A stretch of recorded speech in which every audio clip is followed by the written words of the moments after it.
want you to think back to when you were your younger self, before it all, and think about that for a second. And could you tell me what that was like before this all happened?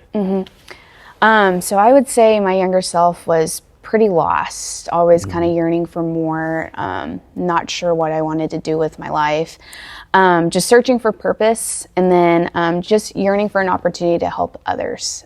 So I've held lots and lots of titles before doing what I do now. So I was a college cheerleader, Division I athlete. Then I was a cheer coach, and then also a studio manager at Orange Theory, personal trainer, trying to run my business.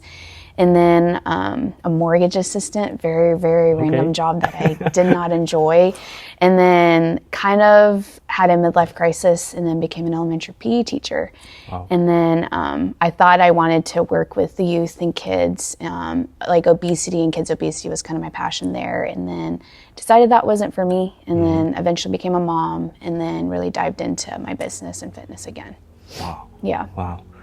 Was there ever a time where you thought that maybe the direction that I'm going in is something that I don't want to do? Is it something that, was there a point where you felt like you were called to do something? All the time. I felt like I didn't know what the heck I wanted to do until 30 years old. So if you're listening and you're young, it took me a while to figure out what I wanted to do exactly. And then, like I said before, really just being a mom, because I was training clients, just general fitness, and I honestly did not enjoy it, surprisingly. And then group fitness classes intimidated me. I wish you could have seen me teaching my first muscle pump class. It was a shit show. Excuse my language. Oh, good. Yeah. And so from there, I was like, I love fitness, but I don't know what I want to do with it. So I always kind of kept it as a side gig. And then I was kind of burnt out on it, and then decided to try and grow my online business, because that was kind of the thing to do when I was bodybuilding. And so I tried that, and I enjoyed it, but I missed the connection with people and getting to know people and clients, and just building those genuine connections with my clients. And so after while pregnant, I wanted to kind of get certified in prenatal and postnatal fitness, because there wasn't anything out there at the time. I didn't know how to work out properly, how to fuel my body properly while I was pregnant. And then it was when I had my first son, Maximus, that I just was like very struggling with postpartum depression and lacked that village of people, the friends, because you really do lose those friendships after high school, after college. And I'm lucky to have a few still, but I was like, what can I do? Because I'm sure other moms out there are lacking that same thing. And so decided to open up a Mommy and Me class, and where you could bring your babies and work out, because that was my main thing. Sure, I loved fitness, but I wasn't working out. I honestly didn't like it at that time, because I was very burnt out after competing in so many bodybuilding competitions. And so I started that class, made so many friendships, and my two best friends now that's how I met them. Really? Yes. And so, yeah, that was kind of my calling there. And it just kind of boomed from there, and here I am. Yeah. You mentioned a lot of things that we're going to talk about today, and that I'm excited to just dive right into. But one quick question. After all of that, you explained to me briefly your journey towards where you are now. Could you sit here, tell me today in 2026, in April, are you happy where you are? Yes, I can finally say that. Yes. Yes, I love what I do. Never thought I would ever say that in my life, so yeah. How does it feel to say that? Amazing. Never thought I would be here, but yeah, so it's been awesome. I love that. Yeah. I love that. So specifically with fitness, and this is a conversation and a topic that has so many different departments, so many different branches when we speak about fitness. Now, if I were to ask you to define the word fitness, what would be your first attempt at this? Like one word? Yeah. Ooh, that's hard. I guess strength would be the one word. Yeah. Strength. And if I were to say the word strength. Could you think of, or for me, strength can be different things. And the way I think about strength is, the first thing that comes to mind is in the gym, gaining muscle or gaining strength, power. But also, now that I'm learning about other areas of strength, I realize that it's not just about the input or the output. It's more of other departments that allow us to move today. And that is for me to be able to get up out of my seat without any pain, to be able to move when I'm going to go walk down the stairs, don't have any knee problems.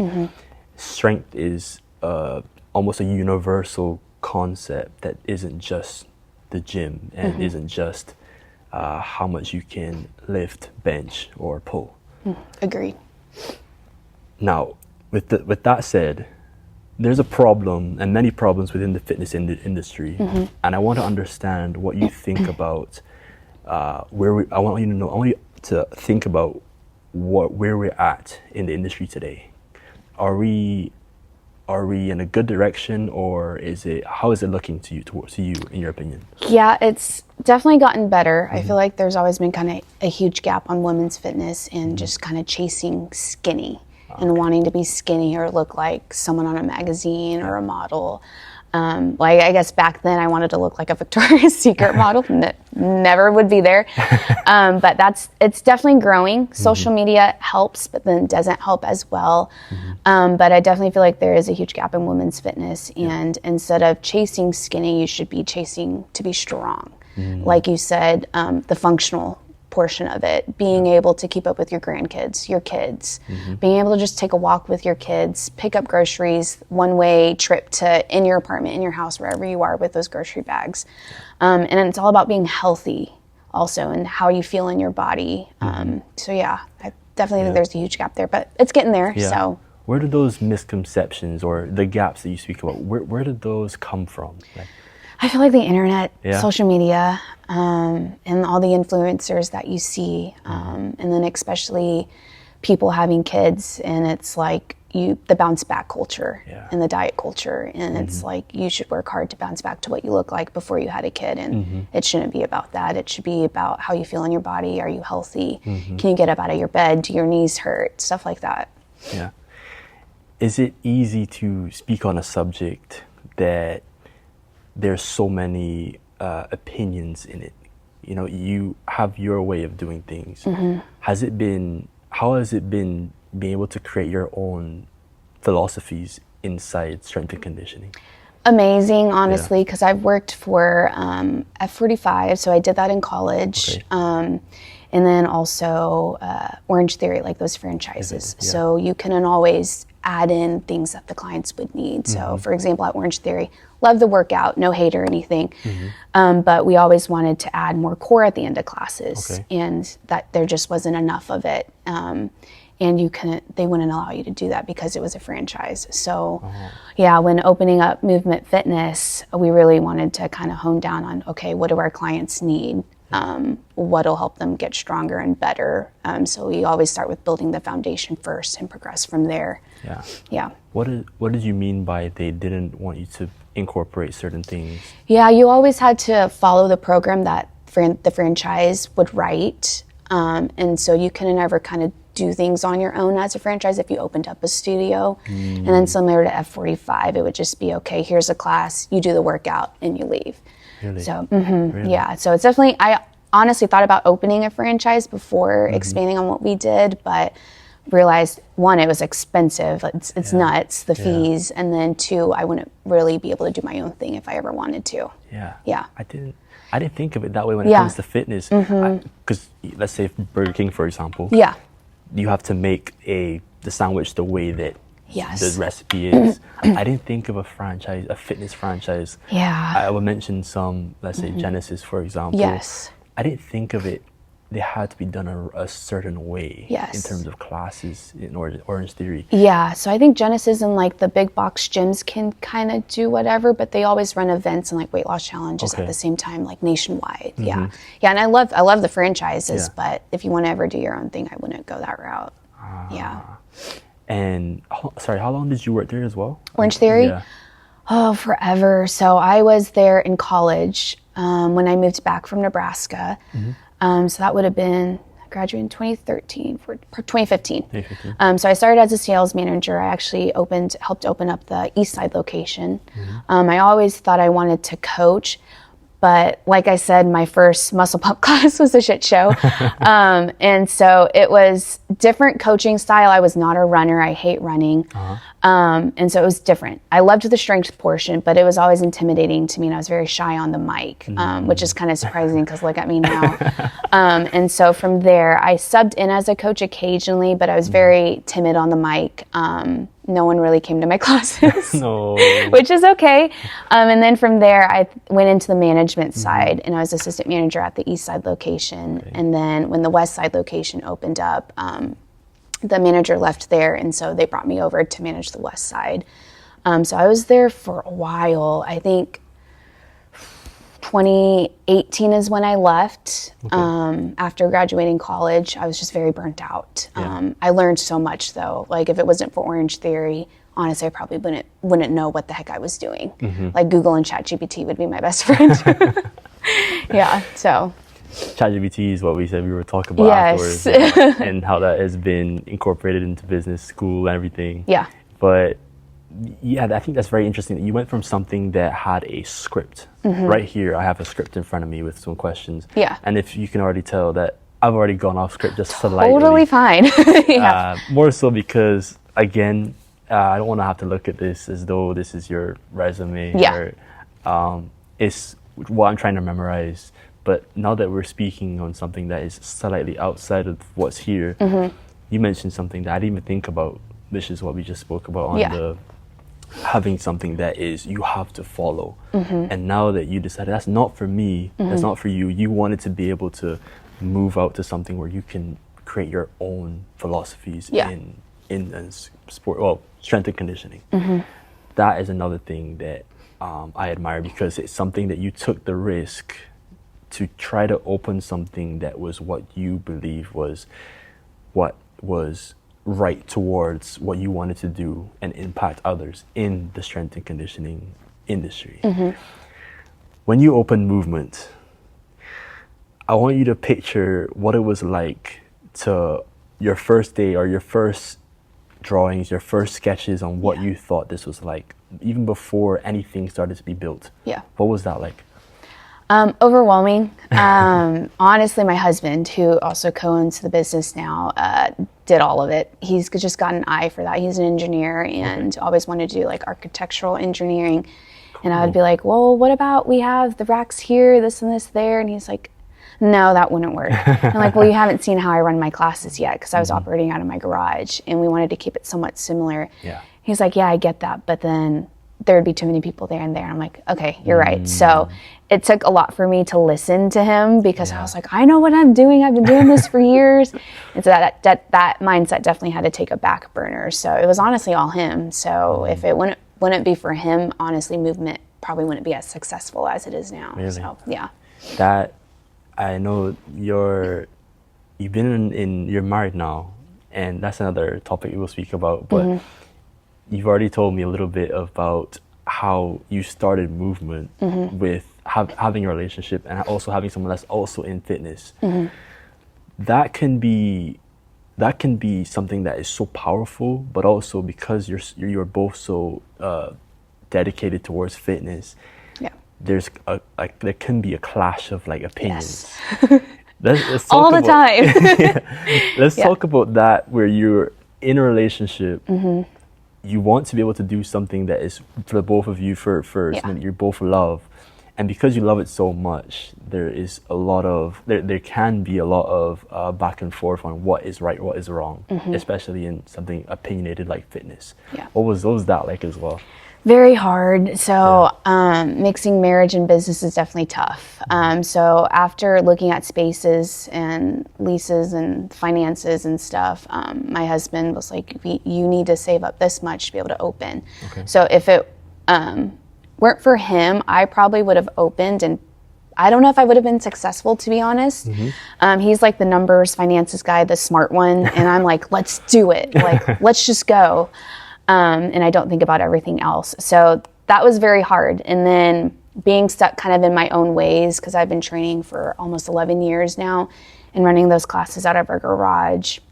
And I was honestly doing full body every single day, like full body workouts every single day with my clients, 45 minutes, stations, but it wasn't efficient, I guess, in the way we do it now. So he's definitely the brains in movement. And so we changed up our programming because I listened to him. And it just runs smoothly, honestly. And we've had lots of fights and stuff and arguments, but in the end, he's always right. He's probably going to listen to this and love that I said that. Yes. I've never heard that. I've never. Yes. I was completely when you started saying that, I was going to believe that you were going to be right, because in my opinion, like with my girlfriend, I think she's always right. You know, hey, that's good though. Keep that mindset.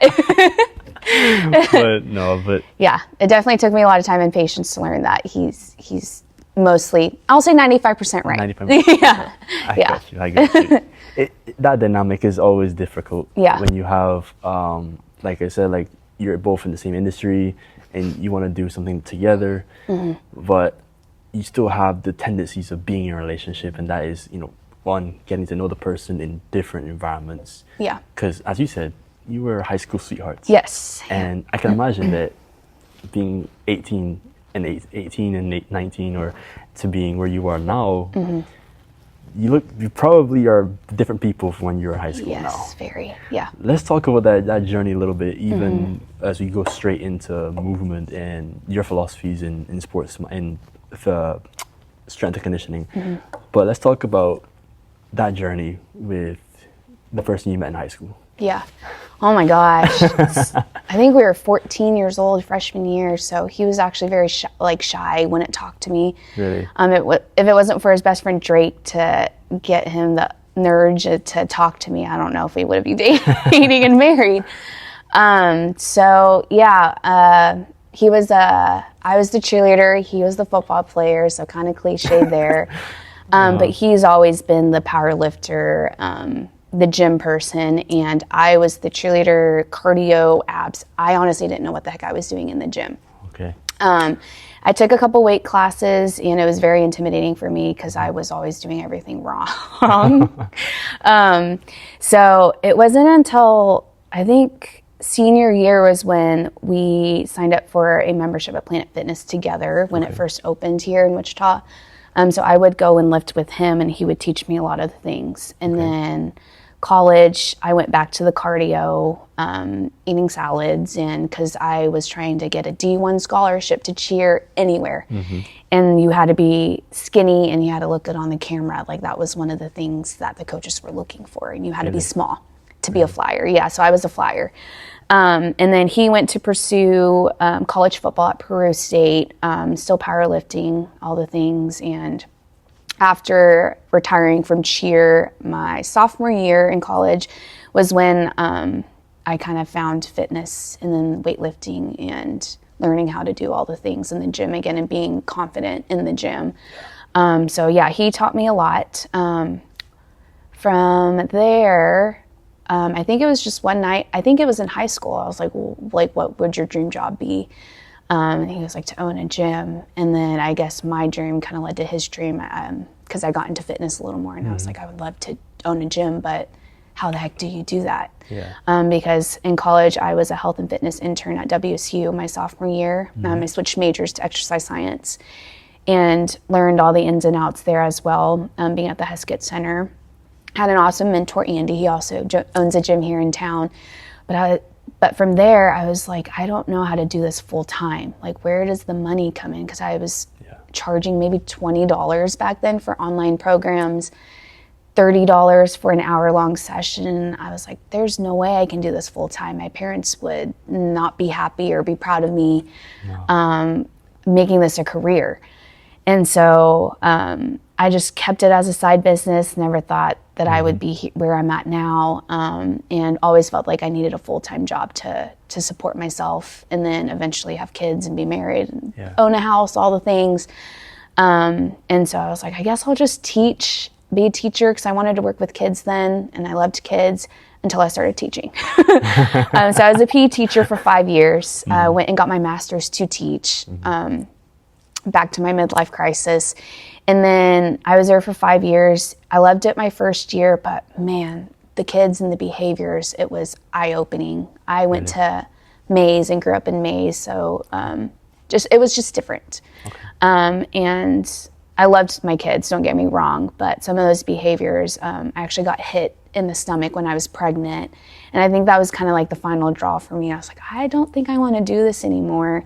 And it was like the same thing every day. And making those connections with some of those kids coming from rough homes and families and stuff. And those kids wanting to just come hang out with me for 45 minutes. Like, that was so rewarding.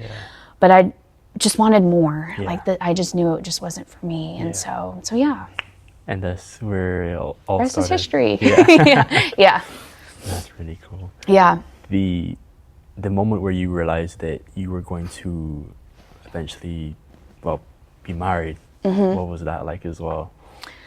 It took some convincing for my husband, just childhood stuff with his parents and split homes. He just was scared to get married, which I totally understood. But coming from a very strict traditional Asian family, my parents needed that for us to be able to, I guess, move on. And so I waited, 8-10 years to finally get proposed to, and I had no idea it was coming, because I was like, I guess we're just going to be in limbo, married by law type of deal. And so, it took a lot of convincing, but in the end, we're married today with 2 beautiful kids. So all worth it. Yeah. 2 beautiful boys. Yep. Crazy boys. Maximus and Desmond. Yes. Nice. Yep. Both named after movies. Which one? Maximus is the Gladiator, so that was like my husband's dream forever. And then Desmond is from Hacksaw Ridge. Yes. I've watched Gladiator. I don't think I've watched Hacksaw You should watch it. It's good. It's a good movie. Yep. I might need to watch it. Need to watch it. That's really cool. I think that I'm probably gonna mix up some timelines here of where it all started, but I'm understanding that you met and both had the common interests, and now moving into marriage after a couple of years. Some people would say that that's how it's supposed to be. Some people would say that that's way too long to wait. And for me, going through this journey with, I have my significant other. We're in the same boat, I guess, at that time of your life.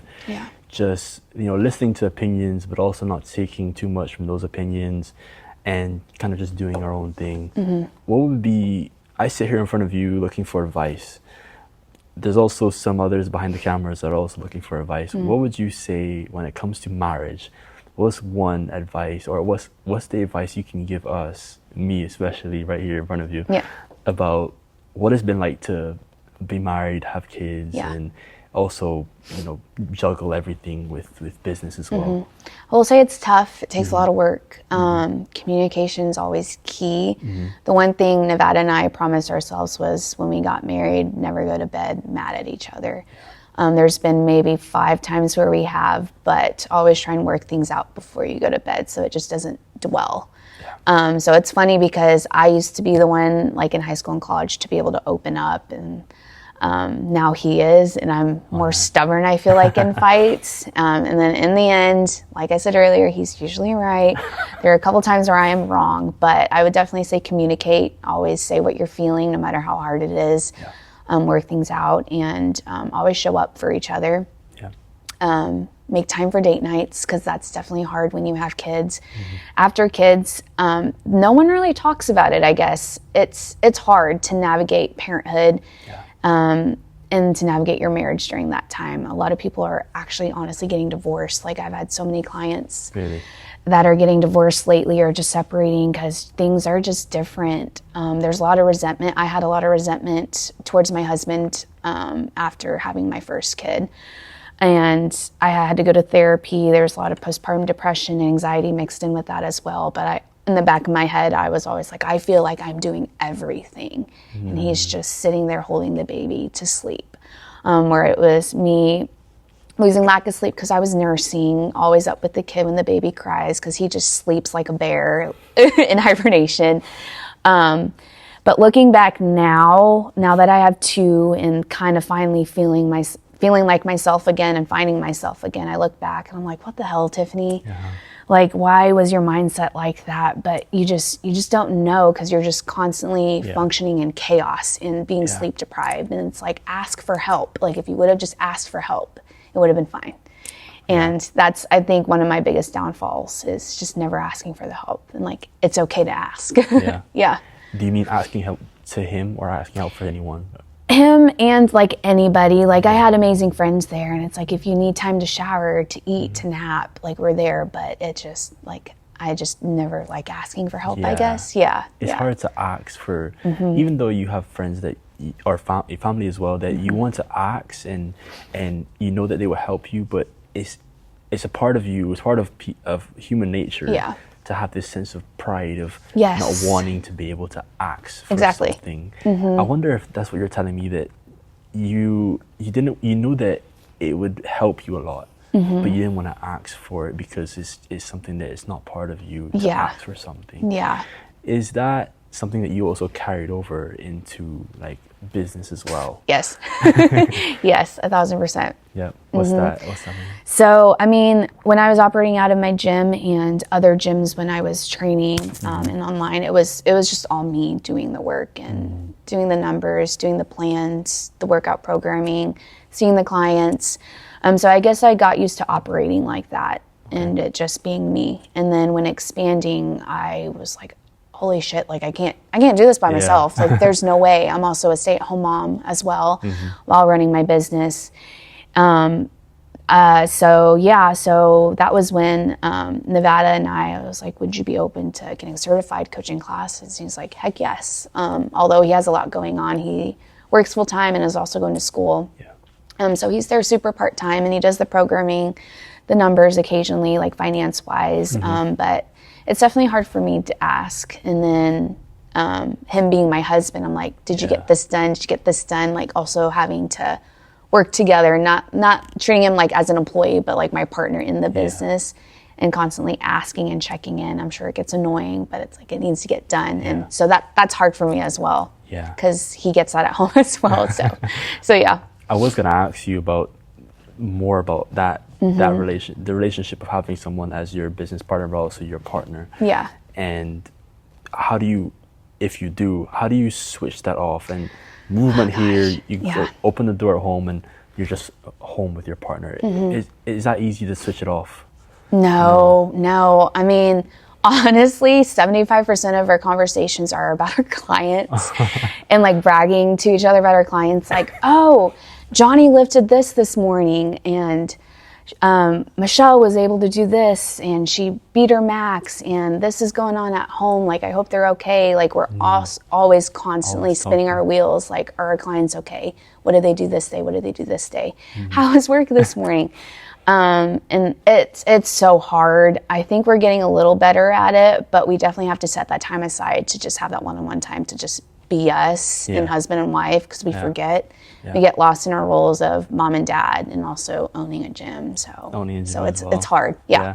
I remember when me and my girlfriend, first couple of weeks or months, we would sit and the conversations would be endless because we didn't know each other. So we had to keep asking. And then when we kept doing things, you were like, oh, I didn't know you did it that way, or I didn't know you think that way. So over time, we've only been together almost a year now, but still one thing I strive to do is to have a conversation that is fresh, that is like, oh, wow, I didn't know that you're, something that she would never think I would ask.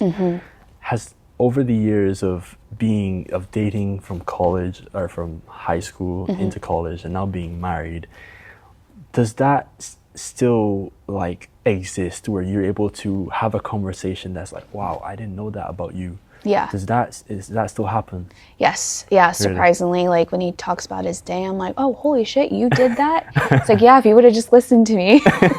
Like, sorry. But yeah, we're always learning something new about each other. So it's pretty cool for being together for this long. As well. Now you have 2 boys as well. Yes. What's that been like, motherhood? Oh, chaos. Definitely a learning curve for sure. And trying to balance all the things. Balance doesn't exist when you're doing all the things, but wouldn't trade it for the world. They're amazing. Although I'm overstimulated 90% of the time, but yeah, they're awesome. Yeah. And how old is the oldest one, Maximus? He is going to be 4 in May. And then my little one just turned 2. Just turned 2. Is that in February or? Yeah, he just turned 2 in February. February? Yeah. Oh, so my little sister was born in February. Oh, really? Cool. Yeah, my youngest one. Yes. And how old was the youngest one again? She I guess now, she'll be, she's only like 1 month old. Oh, wait. February. Yeah, she's just born. Yeah. Oh my gosh. Yeah. Okay, so yeah, wow. Yeah, Aww. 2 months old, yeah, I think okay, so. very cool. And then the middle child, like, yes, 20, she's 20, and then the youngest one, she's 5. Yeah. So she'll turn 6 in June. Okay. I believe. Fun. Yeah. So haven't seen them since January, and I'll probably see them in December. Okay. But it's a long time. Yeah. Yeah. So you also said that you have siblings as well, and you said that you're the middle child. Yes. What is that like being having someone that you have an older sibling and you also have a younger sibling? Yeah. My oldest sibling, she's 4 years older than me. Okay. Lots to look up to when I was growing up, for sure. Always striving to be just as good as her in everything. She definitely led by example, but I was kind of the bad one out of us 3. And then so when my little sister came, I was honestly unhappy about it for a little while, because I was like, oh, I thought I was the baby. I think I was in elementary school still. And then she came, and then as we got older, I was like, oh, having a little sister is amazing, because like I said, I wasn't the best in high school. I would sneak out, drink, all that stuff, and they had the little one to worry about, so I kind of got away with a lot of things. But then when it came to, it's like, oh, I'm the middle child. I feel like my parents loved me less than my oldest and my little one. So I think I was always trying to, still to this day, strive to be, or to make them proud of me. Yeah, because I don't know if, like, your traditions and stuff, you don't ever hear that your parents are proud of you. I think I've heard it maybe 3 times in my life, and that was when I had my oldest, my oldest son. Really? Wow. Yeah. Is that similar for you? With my father, with my dad. Okay. That he's listening, but that's just because the dynamic. Me and my dad. You can tell me if it's different from dad and a daughter, but me and my dad's relationship, speaking with my other friends as well, it seems like, or what it is that he is expecting things from me. For sure.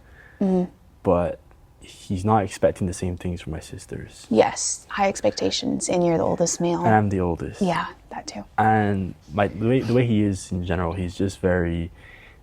He's not strict. I would say that he is more so just. I thought about this last night, how to describe it. Yeah, no, you're good. But it's just something that his personality is not very outgoing. He's not very boisterous. He doesn't say many words. Yeah. And his humor is sarcastic. Yes. Okay. Yes. That makes sense. And I want to know from you, now that you said that you've only heard from your parents that they've been proud of you when you had your son, and that was 5 years ago. Almost 4 years ago. Almost 4 years ago. How does that feel, saying that out loud? Like, what is that? What emotions does that bring? It makes me emotional. Wasn't expecting to cry. Sorry. Sorry. No, it's okay. It makes me emotional for sure. Gosh dang it, I'm sorry. No, it's okay. Because just growing up from like a very strict traditional household, I think that's why I also went to nursing originally, because I was like, oh gosh, what major can I do to make my parents proud? Of course, Asian family, medical, first thing. And it's kind of funny looking back, because my mom owned a nail salon, and she would always tell her clients that my major was exercise science. And she would say that I was going to, medical exercise. What would she say? Medical. She would add the word medical in it. Oh, sports medicine. Sports medicine. Not what I was going into. Just to, I think, kind of save face image, like my girls are great type of thing. So that's, I was going to go into nursing just to try and make my parents proud. I lasted maybe a semester, and then I switched majors. And so always in the back of my mind, I'm always looking and seeking approval from my parents. And so, struggling postpartum, I remember I was in the kitchen. Gosh dang it, sorry. No, I don't mean to. No, you're good. I think I was struggling to nurse my son. Sorry. Oh, okay. And my mom was like, I couldn't do this. Like, I'm so proud of you. Because I didn't last nursing any of my kids, and no one really talks about how painful that is. And that was the time where that formula shortage was happening nationwide. And I was like, how the heck am I going to feed my son? And so there's lots of emotions going into that, because I was like, I need to eat more, but I'm not hungry. And so that was the first time. And then I think opening my business, she's like, I'm so proud of you. I guess I don't really ever hear it from my dad now that we're like talking about that.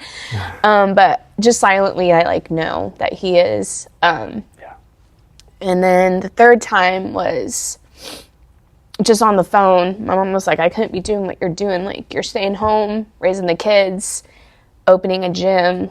Like, I don't know how you do it. Like, I'm proud of you. And so yeah. So it's funny that I remember all of that. I'm so sorry. I'm getting so emotional. No. I don't really talk about it. And then my mother-in-law, she's amazing. So my mom and I actually didn't have a really good relationship growing up. Okay. Lots of fights. And so dating my husband in high school, she was kind of like a second mom to me, like someone I could always open up to. Because I didn't have that. Holy cow, sorry. It's okay. I didn't have that growing up. Me and my sister didn't really get along. Like, I really had no a grown-up or anybody to talk to about all the things. And she's been amazing. And she pointed out one day, she's like, you're always searching for, like, I'm proud of you, and just know they are so proud of you. And just hearing that, I was like, okay, like, I made it, Mom. I made it, Dad. And so yeah, I'm very proud of myself, and I think I've finally, like, stopped yearning for that proudness from my parents, because I know they are proud of me. So I definitely needed to hear that. So yeah, I'm so sorry. No, Tiffany, I don't know if anyone's ever cried on this, but man. No, but yeah. I if you not realize, I haven't even looked at really this. No, I know. I'm glad, because I was like, oh gosh, let's go learn the list before. Yeah. Yeah, so definitely hard growing up from a very strict traditional family. I'm glad that all the things. You told me that as well, that to share that, especially for me, when these cameras are on, I try to separate my personal side from, I wouldn't even say business, like just the camera, because I don't want to think of, why I'm doing this all the time. I want to be able to remember why I'm doing this. Yeah. And the reason why I do this is for different reasons, but primarily because of this, the interactions that I have with genuine people. Yeah. And to be able to share stories, and for you to tell me that, it means a lot to me. Yeah. Because I appreciate you listening. As I'm like breaking down. Thank you. Yeah. But I'm glad that, one, you told me this, but also you were able to tell me this honestly in a question that I asked you about motherhood. And now that you've seen that with your family and your parents, what can you take away from that relationship that you've had with specifically your mother, and especially, and as well your father, towards your baby boys now, your Maximus and Desmond? Is there some things that you're taking over to raise your boys, and some things that you're leaving out? What would that be? Would you know? I would say I parent similar kind of to my parents with like the expectations, the standards, like this is not how you're going to act if they're throwing tantrums and stuff. Like there's set guidelines and rules and expectations. Yeah.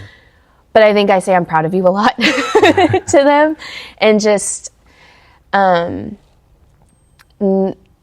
them like I never got I love yous really growing up either. Telling them that they're safe here, that they can tell me whatever they want, because I never got that growing up, and feel comfortable telling me about all the things. Like if you screw up, you screw up. Like it's going to be fine. We're going to be here for you no matter what.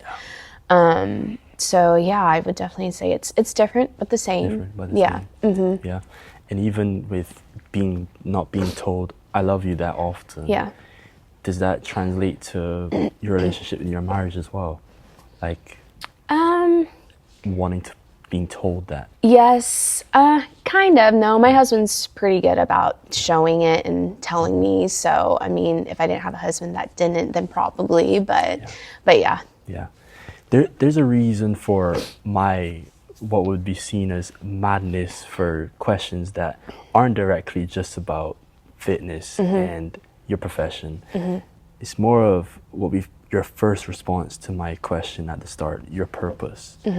And there's a reason why I ask you these questions in different orders, so that I can kind of not just understand from you, but show others that there are different sides. There's more than just what you do. It's the character behind what you do. Yeah. And from what you're saying, your purpose now is lying within your profession, which is in fitness, but it's also being a mother that wants to spread love to her boys and to her husband and to her clients as well. Yeah. Now, on a different note, where it's about programming, and now that I've seen and understand your character, I want to understand your reason behind your philosophies in fitness, and that is programming. And specifically, how do you build a program for those that think that it's not for me, but I need one that is tailored for me? Like, does that make sense, that question? Yeah, so it's funny because I actually get that a lot when I reach out to potential leads that are interested, and most want to start with one-on-one training. Yeah. But I'm just at my max capacity for that currently, unfortunately. And I'll always say our gym is for all fitness levels, even if you haven't ever lifted before in your life. If this is your first time stepping in the gym, you're in great hands, because that's how we kind of program our workouts. Like I said, my husband does 90% of the programming. So what we do is progressive overload programming. So essentially what you're going to get at the gym is the same workout for the month for 4 weeks. But each week things do progress. So hopefully the clients will be able to lift a little heavier week by week. And that's how they get stronger as well in the gym. So if you were a client who had never stepped into the gym, we would go over all the things, and if you haven't ever touched a barbell before in your entire life, I would then have you do just back squats. One thing we are really, what am I trying to say? One thing we really focus on, I guess, is form. So we're not chasing PRs at movement. That's not our goal. We're trying to get you stronger just in your daily lifestyle, things that you do. So I would have you do back squats just with body weight. And that's totally fine. And if you're not doing it right, we'll critique you. We'll be right there with you every step of the way for your first class. Granted, you're in a group setting, but you still kind of get that one-on-one touch with the trainer as well, which is awesome. And then from there, hopefully we'll be able to add some dumbbells. And once dumbbells are good, we'll progress you to that bar. And then from there, you'll be able to lift a barbell back squat for no problem for maybe 135 eventually over time.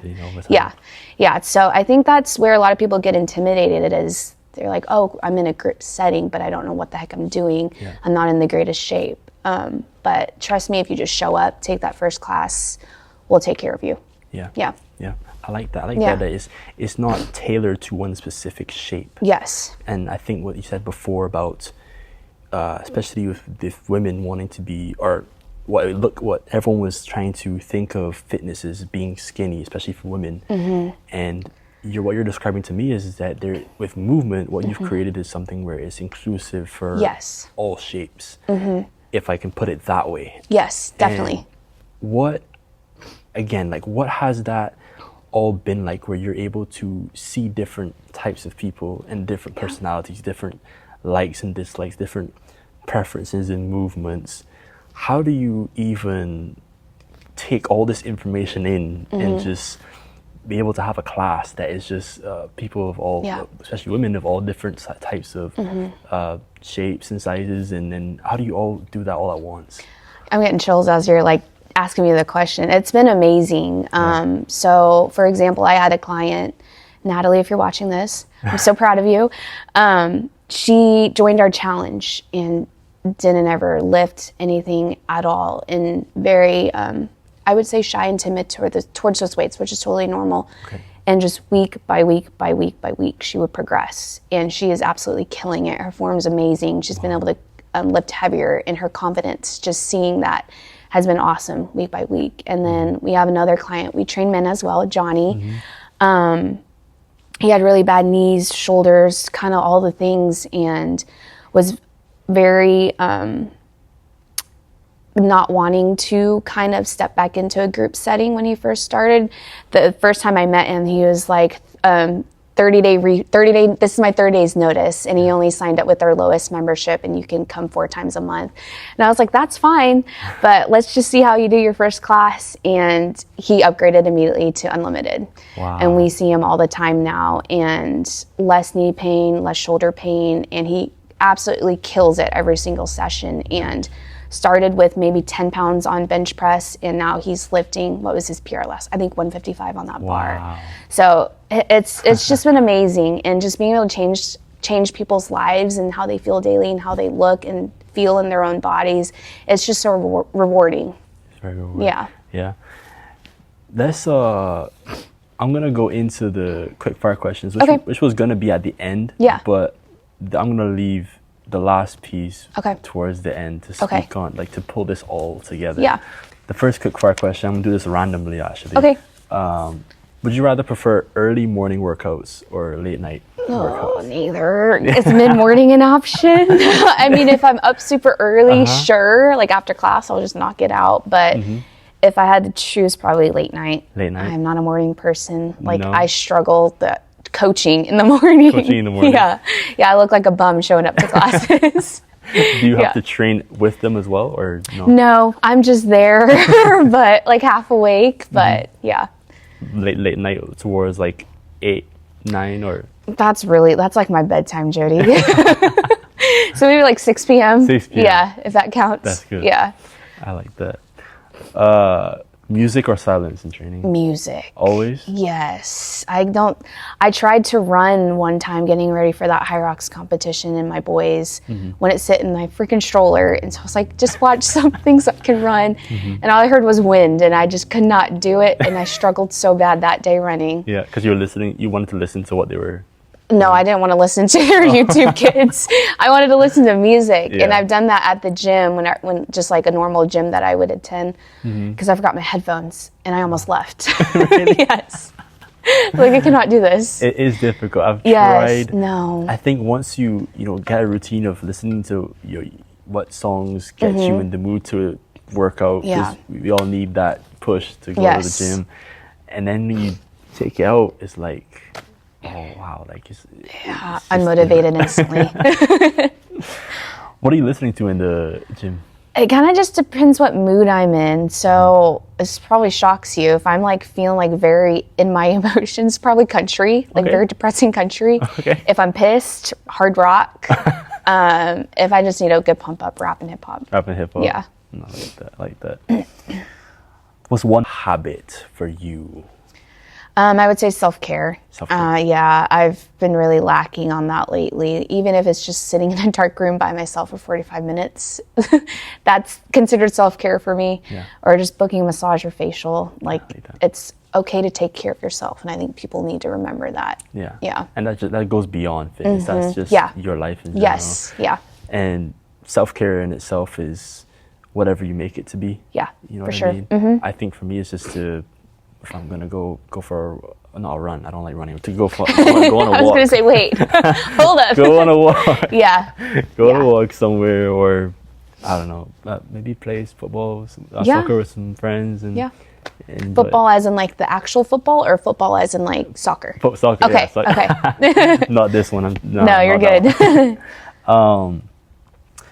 What's a lesson that fitness has taught you that life keeps testing you? I would say that progress is, I guess, like linear. It's not about where you're at and where you're started. It's about what you can be and where you can go from there. And I feel like I kind of take that into like every day, like as a mom, a business owner, like what can I do to get to where I want to be? Yeah. And that's also seeing it as well. Yes. By linear, as looking at it as it's not something that's straightforward. It's something that has a bit of pauses, has some turns, just like bumps and roads. Yeah. Yes. Like what you explained to me with starting the business and everything. Yeah. In other words, just or road bumps and roads. Bumps and I'm glad you're following. Sorry. But I didn't quite. Yeah.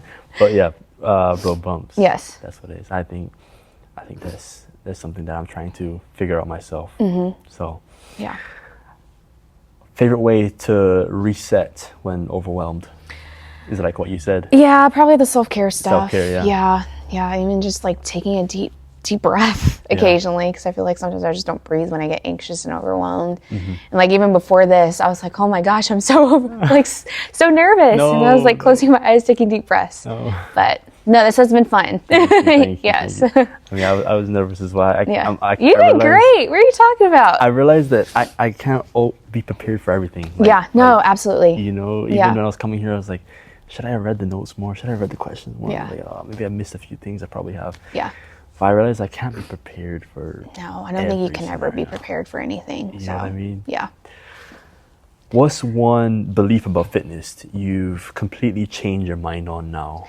Yeah, this one shocks me, honestly, like looking back to like bodybuilding competitions and how I used to work out. I used to spend like 2 hours in the gym. Yeah.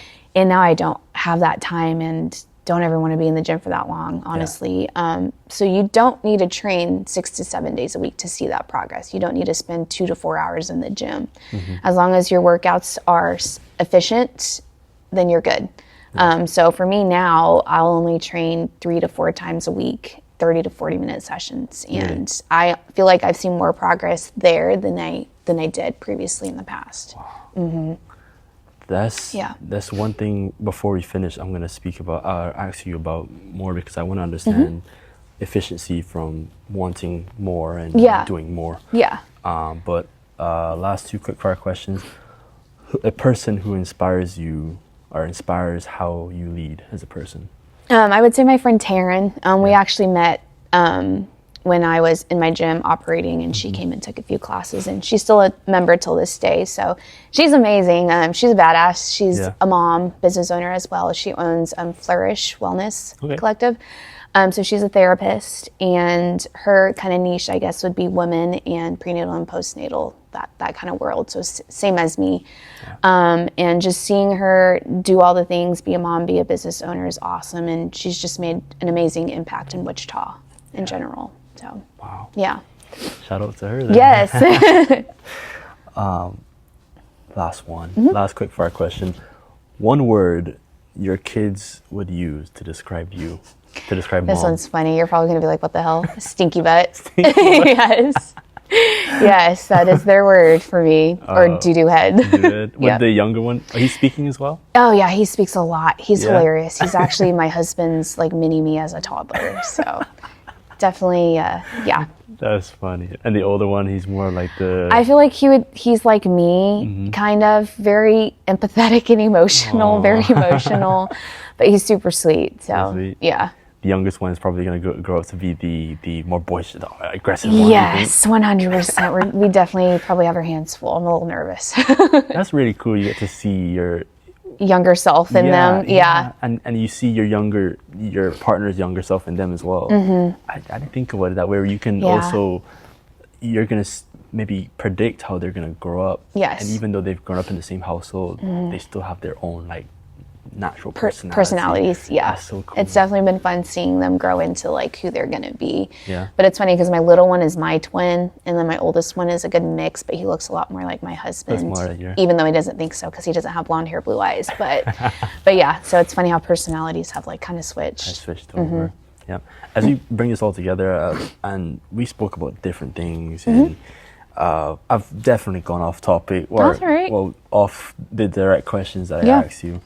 But more specifically about, I want to understand when you first answered my question about purpose, and we spoke a lot about that before, but something that really stuck with me and I wanted to not forget it is the way you can manage everything, but also when you were talking about you being your own client and you training yourself, doing the same things that you teach and help other women, and this is prenatal and postnatal care. What has that entire period of your life where you were training and trying to train and trying to learn and trying to manage being a new mother, while also still eventually coaching mothers as well. What was all that like? You mentioned depression, and what was all that like? It was tough. Like I said, I used to do bodybuilding competitions, and after that period of my life, I was really burnt out on fitness in general. So working out felt like a chore to me up until today. It's been so long too. Like I finally enjoy working out again in the gym. Probably like 7 years, honestly. Really? And so for me as like a coach mindset, I was like, I'm teaching these clients, but I hate doing it. Really? So that was hard, yes. And then having my first son, just trying to prioritize me and working out was hard. But when I would get into the gym, I would always feel better. But then I always like to test out the workouts that we're giving our clients to see if it's working, if it's beneficial, if we need to scratch something. And they're kind of used to that chaos mindset that my husband and I have. So yeah. Can you remind me what the rest of the question was? It was more so, this is exactly what it was. More so of like just now you translating that to others. Okay. You know, how has that been where you're in the situation, you're in a mother now, and after giving birth, and all the emotion, all the stress and the feeling of raising children at that time. Okay. And now you're going to mothers that are also experiencing that. What's that been? I would definitely say I've had pregnant clients before and postpartum clients before, and I just didn't get it. This was when I was in college, and now going through it firsthand, I'm definitely more empathetic and doing my research for my clients. And even if it's like a menopause client as well, I've done that research to try and help them. And I'm just proud of my clients who show up and take care of themselves, because that was not me. So I always say, again, the proud of you. I think I overdo it with my clients too, but I just want them to know that taking that first step to take care of yourself as a mom, a brand new mom, is amazing to watch. And then also I've had 2 C-sections myself, and being able to go through physical therapy and like the strength portion of it after having my 2 boys, I'm able to, after also getting my certifications, able to pass on that knowledge to my clients and how to just properly do that breath work, properly be able to rehab your core and your pelvic floor, because that's so important before wanting to run. Because I've had postpartum clients come in and it's like, I want to jump, I want to run, I want to do this. And I was like, hold up, we need to build the foundation first. And so they definitely get frustrated with me sometimes, but I'm like, it's so important to build that foundation, rehab everything, and then you can go run that marathon. Some want to skip steps. That's just how we naturally are. Yeah, like the quick fix type. Quick fix. Yeah. Is that changing? Like, or is that getting worse, where we're wanting to everything quickly? Like we're wanting to fix everything quickly. Yeah, I mean, honestly, I would say it's kind of getting worse with all like the fat loss shots, the tirzepatide, the Ozempic, and it's like, oh, this person was on it, they look great. But I'm like, great, okay, you're on it, great, I'll support you. But how do you come off of that? your results look great, but then what do you do after you're done with the shots? Yeah. Like, are you feeling yourself, eating right, and then also working out as well? And most people will say, no, I'm barely eating, maybe once a day, I'm not working out. And I don't know if they're going on like proper treatment with those doctors, but you lose so much bone density and muscle mass being on those shots. And I don't think a lot of people know that. So if you're going to be on it, then let's get you a good training program, a good nutrition program while you're on it. So when you come off it, you know what to do and you have all those tools. Yeah. Yeah. And it sounds like it's within us to be able to want to help. Help. Yes. And to also understand. We all want things quickly, but to see something that is long term is it's difficult sometimes. It's so difficult. Yeah, and I have a lot of clients are like, well, I lost this much on this. Yeah. But now here I am today, I can't afford it. So can you help me? I'm like, absolutely. Like, let's make this a lifestyle for you to where you're just not going through these fad diets. Like, I want the best for my clients always. So, so yeah. I love that. Yeah. Tiffany, in particular, this is now the end of the questions I have for you. Okay. But one in particular, now that I've heard who you are, what you do, and what it is you've done to help people all over, and not that's indirectly and directly, and who you've been to as a person, as a mother, as a sister, as a wife, you've put it all together for me, and understanding that you are someone that I've taken great advice from, and I'm going to take notes after this and be able to put together something that is for me specifically, and not necessarily for the audience, of how I can incorporate a new program into my fitness, and also into also advice for anyone I want to share. But the last thing I want to ask you is it, after you look back on it now, is there anything you would change? Honestly, no. I think everything that I've been through and experienced in my life and all the jobs I've had, it kind of led me to where I'm at now. So no, learned a lot. I love that. Yeah. I love that. Tiffany, thank you. Thank you. I appreciate you.